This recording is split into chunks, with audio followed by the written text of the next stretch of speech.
what it really means or what it takes, to be a leader. Brick by brick.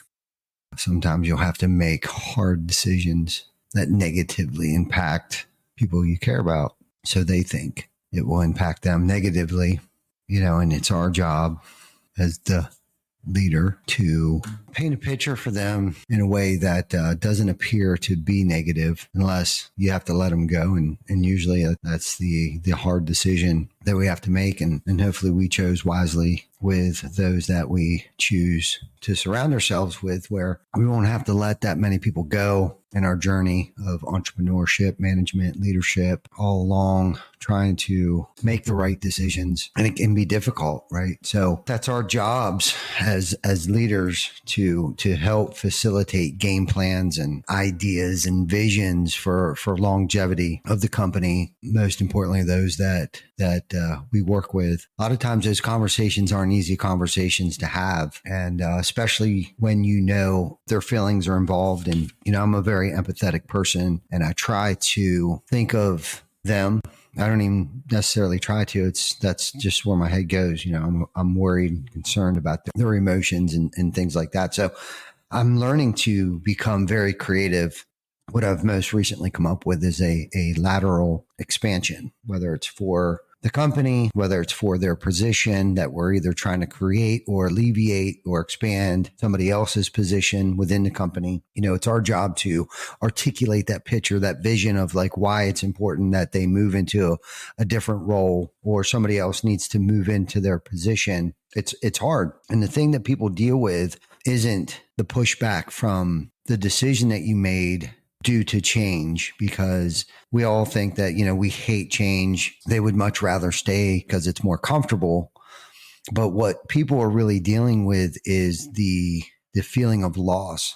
And we think it's just change that, we're fearing change, when really they're dealing with loss. And I think if we can be fully transparent, like, look, this isn't going to be easy. It's going to probably be tough, but also paint the picture of like why we need to do this and why it's going to have a positive impact on them and those around us. And I think when we take their feelings into consideration, right, wrong, or indifferent, I'm always concerned about people's feelings and how it may impact the company, themselves, their family. Right. Especially if you're keeping them on board. And, I've been guilty of letting people stay within the company entirely too long, especially if they needed to go or not finding a better position for them that best suits them. And this could be selfish because I'm concerned about like how they're going to feel, probably more so about me, towards me, once I've broke the bad news to them, because they're going to suffer from loss. And it's no different than when we lose a loved one or we break up a relationship. We suffer from loss, right? And that's the same thing. It's not that we're necessarily going through changes. We're suffering from the grieving process that an individual will feel when we change things up at work. It's really no different. So that emotion, that feeling is the exact same feeling. So if we can help and be transparent, like, look, we're doing this to broaden your horizon in a different area of the company. We're relocating your position over here so you'll have more time to focus and have time, energy, and resources to this particular area. And we're going to bring somebody else in, whether it's, a lateral move within the company or we're bringing somebody in from outside.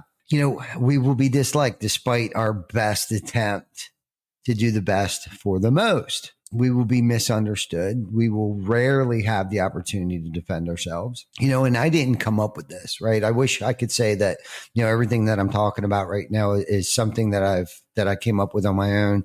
A lot of you that know me know that I study a lot. Right now I'm studying Google Workspace.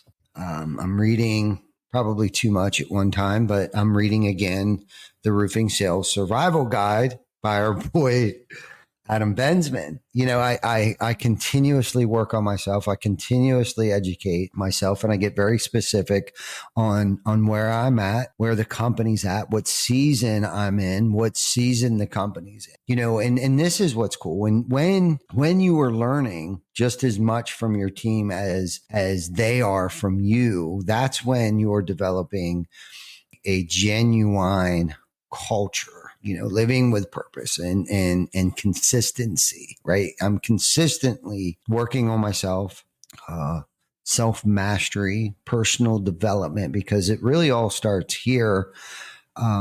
Figuring out like how I tick. Like I'm pulling that pocket watch out and I'm tearing this thing apart. And I want to see how the gears are working and how they're working cohesively together, with one gear missing, the other gears within that stopwatch or that pocket watch